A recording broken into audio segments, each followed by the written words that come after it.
got a balloon that does not fit in this jar.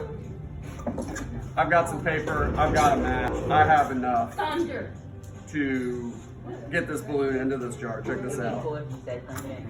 Fire.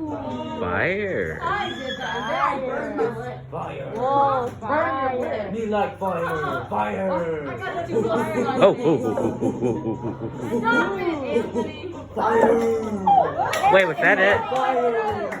Jesus Christ. We like fire. Yeah, fire good.